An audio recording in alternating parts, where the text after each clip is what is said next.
Antem chamai adema NDC amanyoko no so wono so akasa no akyem sa NDC amanyoko na ni abere papa won ma wi ataso se won ba ye adwumaden se de ba ye afimpe no ane aduonu nan se de won ma wi hinam so se nkunimdie ebe kwade ma NDC amanyoko no sa abotan no won betimi aduru ho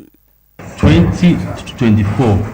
ekwan bia ye be fa so the regional executives ne your branches constituency ekwan ye be fa so ma NDC ewi ni Ashanti ye nya the maximum votes ebetumi ma excellency John Dramani Mahama Asambe the next president of the republic no we are going to do NDC anu ye nya brese ekwan bia so ese NDC etunya ye votes ebetumi de ewi ni na asanteman omo ye adodoye omutu abamaye inti ekwan bia yeso ye ba yeso betumi aye adwumaden ama ye party no aye akonomo no because we share NDC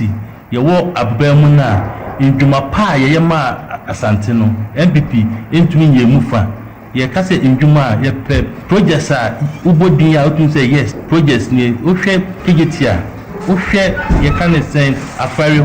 hospitals ne ade na NDC edwumadin amu ye no MPP ntumi ye den enye mufa na de enye wo mkra ne say central market